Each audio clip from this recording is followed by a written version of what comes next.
dalam roh ilahi. Saudara, mari semua hadaplah altar Tuhan kita, sambut tubuh dan darah dari Putera Allah. Haleluya, haleluya, haleluya, haleluya. Mari Bapak Ibu dan saudara-saudari terkasih dalam Yesus Kristus, marilah kita mengawali ibadat sabda pada malam hari ini dengan tanda kemenangan Kristus dalam nama Bapa dan Putra dan Roh Kudus. Amin. Sebagai manusia yang lemah, seringkali kita jatuh dalam cobaan, baik lewat tutur kata maupun tingkah laku kita yang kurang berkenan di hadapan Tuhan dan sesama. Marilah kita bersama-sama mengangkat hati dan mempersembahkan segala dosa dan kelemahan kita di hadapan Tuhan, seraya memohon ampun kepadanya lewat perantaraan dan doa Bunda Maria. Saya mengaku pada Allah yang Maha Kuasa dan kepada saudara sekalian bahwa saya telah berdosa dengan pikiran dan perkataan, dengan perbuatan dan kelalaian. Saya berdosa. Oleh sebab itu saya mohon kepada Santa Perawan Maria dan kepada para malaikat dan orang kudus dan kepada saudara sekalian supaya mendoakan saya pada Allah Tuhan kita. Semoga Allah yang Maha Kuasa mengasihani kita, mengampuni dosa kita, dan mengangkat kita ke kehidupan yang kekal. Amin. Bapa yang penuh kasih, puji syukur kami panjatkan kehadirat-Mu, berkat rahmat yang boleh kami terima sampai saat ini. Bukakan pintu hati kami, agar kami lebih dapat mampu mendekatkan diri dan memuji-Mu sepanjang waktu dengan perantaraan Kristus Tuhan kami. Amin. Marilah kita dengarkan sabda Tuhan. Tuhan bersamamu dan bersama rohmu. Inilah Injil suci menurut Matius. Dimuliakanlah Tuhan. Hal berpuasa.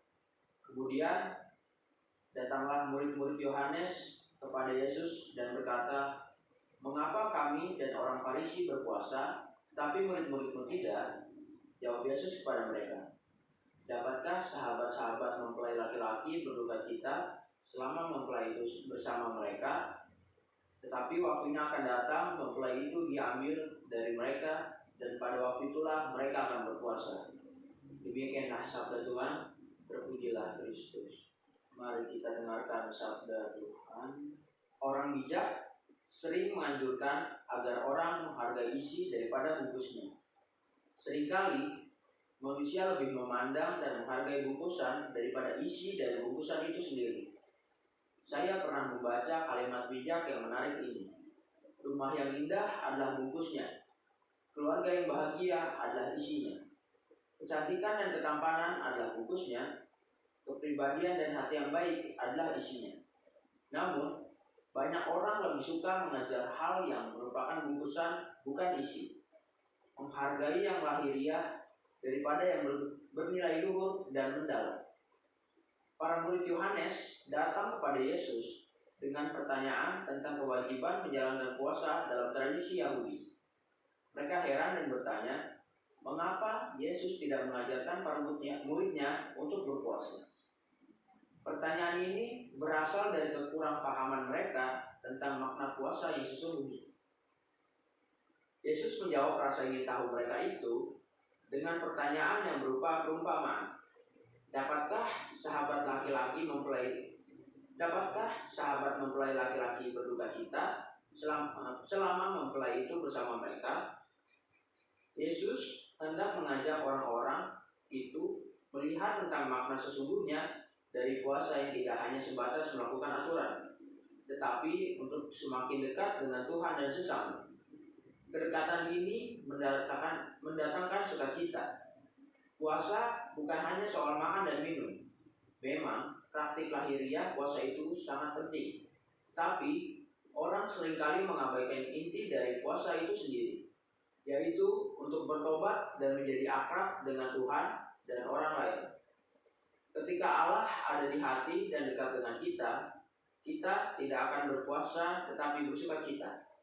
Saat kita jauh dari Tuhan dan sesama karena impitan kesibukan duniawi, nafsu dan ambisi-ambisi pribadi, saat itulah kita harus berpuasa. Puasa yang benar adalah puasa yang membawa sukacita karena kita bertobat dan kembali hidup di jalan Allah, kembali berrelasi intim dengan Tuhan. Puasa semestinya tidak sedangkal, tidak boleh makan dan minum. Puasa yang benar adalah puasa yang mendorong terjadinya pertobatan dan perdamaian dengan Allah dan sesama. Puasa yang demikian akan berujung pada sukacita, bukan dukacita atau muka murah. Kewajiban agama yang dilakukan demi aturan itu sendiri atau supaya dilihat orang bukanlah praktik iman yang benar. Kejarlah isi bukan bungkusan. Niscaya hidup kita akan lebih bermakna dan bahagia. Tuhan memberkati. Amin. Saudara-saudari yang terkasih, setelah mendengarkan firman Tuhan, marilah kita mengucapkan iman dan harapan kita dengan bersama-sama mengucapkan syahadat para rasul. Aku percaya akan Allah, Bapa yang Maha Kuasa, Pencipta langit dan bumi, dan akan Yesus Kristus, Putranya yang tunggal Tuhan kita, yang dikandung oleh Roh Kudus dari perawan Maria, yang menderita kesengsaraan dan ditentang Pontius Pilatus, bukan wafat dan mengamatkan, dan turun dengan kemudian pada hari ketiga bangkit dari antara orang mati, yang naik surga dan di sebelah kanan ada Bapa yang berkuasa, dan itu yang akan berkali Aku percaya pada Roh Kudus, gereja Katolik yang kudus, persekutuan Roh Kudus, pengampunan dosa, pemberian badan, kehidupan kekal. Marilah kita satukan doa-doa kita dengan doa yang diajarkan Yesus kepada kita. Bapa kami yang ada di surga, dimuliakanlah namamu, datanglah kerajaanmu, jadilah kehendak-Mu dalam bumi seperti dalam surga. Berilah kami rezeki pada hari ini, ampunilah kesalahan kami, seperti kami pun mengampuni yang bersalah kepada kami. Dan janganlah masukkan kami ke dalam pencobaan, tapi bebaskan kami dari yang jahat. Amin. Allah Bapa yang Maha Kuasa, kami berterima kasih atas rahmat dan anugerah yang Kau limpahkan sepanjang ibadat sabda ini. Semoga bacaan kitab suci dan renungan yang telah dibacakan dapat menjadi pedoman hidup kami di masa yang mendatang dengan perantaraan Kristus Tuhan kami. Amin. Tuhan beserta kita sekarang dan selama-lamanya. Saudara-saudari yang dikasihi oleh Allah yang Maha Kuasa,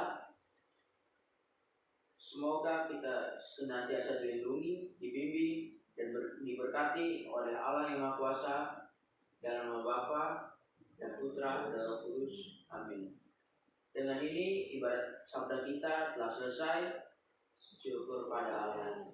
Marilah kita pergi, kita diutus. Amin. Untuk nyanyi penutup, Mada Bakti nomor 304. 1, 2, 3. Berakhir